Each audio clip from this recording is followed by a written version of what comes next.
So we had an incident that occurred Tuesday evening, a little after 8 p.m., where a female was walking along the bike path at Hoyt Lake, parallel walking along by the 198, just prior to the pedestrian bridge, the corkscrew pedestrian bridge. While she was walking by herself, an individual came by on a bicycle and approached her on the bicycle and asked her what time it was. She had advised the time, which is obviously how we know what time this occurred, and then he continued to ride past. He got closer to the pedestrian bridge where, when she approached and walked up, he got up from a bench and he attacked her at that point, pulled her down to the ground and got on top of her. He had made some comments. The female put up a fight, she kicked, she fought. Another individual who was walking in the same direction heard the commotion and ran to her aid, where this man then got on his bicycle and he fled the area without anything further occurring at that point. He continued westbound on the bike path. We don't know if he would have gotten onto the pedestrian bridge or if he continued along towards the Lincoln Parkway extension behind the Art Museum. The female left the scene with this Good Samaritan, got to an area where she called for a ride and reported the incident to our Delta District Station House desk. The individual that we are looking to identify is a black male, late 20s, early 30s. He's about 5'9", 160 pounds. He was on a mostly black mountain bike, black and silver, but mostly black mountain bike. He had a gray t-shirt with some kind of graphic or white lettering on the front, black pants, dark pants, either sweatpants or pants. He also had black sneakers on as well. We are looking for help in identifying this individual. Our detectives were called in immediately, our Special Victims Unit detectives. They responded to Delta District Station House, began an investigation. They have been canvassing the area for video. They've expanded their canvas for video. We're asking the public, anywhere in that area, if he got on the pedestrian bridge, he would have gone up on the northern side of Lincoln Parkway by the pedestrian bridge north of the 198, or if you continue along by the Art Museum or somewhere along that route. They check their cameras in the 7 to 9 p.m. time frame and see if anybody matches that description. With that, I'll take some questions. Are there any cameras in the park system? So there are some cameras in the park, but not exactly in the area where there's some of the issues we have with our cameras is there's a lot of trees in the park. And when you get that summertime, you get the tree canopy, it blocks all the views. Are there any worries for the public at the time? You know, this is an unknown attack, and I should have said that up front. This is unknown. They are not known to each other. This is obviously very concerning. There's tips that we have put out before, and we'll say again. When you're going to go out walking, running, biking, it's best to do it with somebody, particularly when it's getting into the early morning hours or the evening hours. You want to be aware of your surroundings.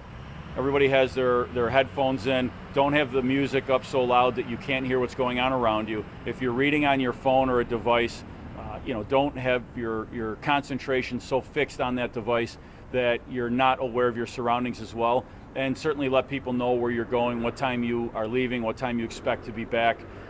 These are some of the tips that we normally put out. We have increased patrols in the park system, in that park area.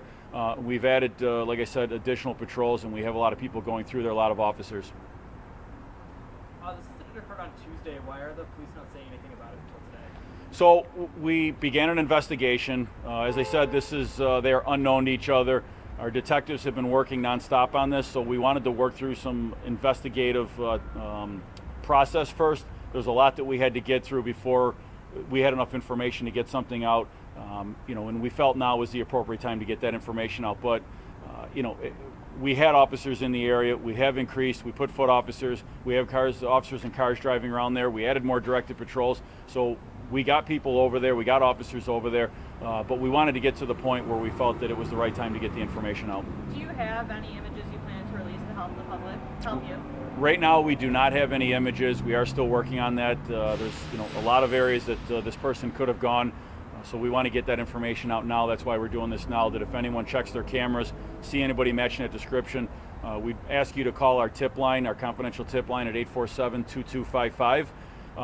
There also is information that we are looking to talk with that Good Samaritan, the individual that ran to her aid.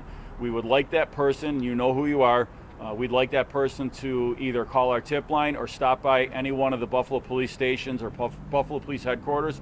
We want to talk to you, we want to get information, we want to get a statement, we want to take this investigation further. So we are asking that Good Samaritan to come forward. And I will say this about the woman involved. She did exactly what we wanted her to do. She made a lot of noise, she yelled, she fought, she kicked, and there are a lot of people that use the park system, Delaware Park, Hoyt Lake, and thankfully for that, this individual also ran up and was able to help her out very quickly in this. Commissioner, did he talk with an accent, or was it normal voice inflection? So there were some comments that he made. I don't want to get into exactly what those comments were at this point. What charges might he face? That's we're kind of up in the air on that right now. So we're going to work through that. So that's what our investigations can continuing to work on. Have there been any conversations about perhaps installing more cameras at the park? You know, again, that is the challenge we have even throughout the city. We have to place cameras in strategic spots because when you get into the summertime, you can see the trees everywhere, even over here in Niagara Square. You're gonna install a camera, and they are pretty expensive, and it's not the expense that would prevent us from putting one up, but you want to get enough bang for your buck. So if the tree canopy is going to be in such a spot, you also have to have utility poles. You have to have the electric to get to that. So there's a lot that goes into the logistics of when and where we place cameras. What's your message to the community who say that women or anyone should be able to go out for a run without fear? You absolutely should be able to go out for a run, a walk, a bike, anything without fear. And we're going to do all we can to ensure that the safety of everybody that's out there. But again, use some of those tips that I just talked about as well. Was she physically injured at all, do we know? She did not sustain any serious injuries, thankfully, because again, she fought back, and this Good Samaritan that came forward. So I ask again for this Good Samaritan, please come forward, and please come forward as soon as possible.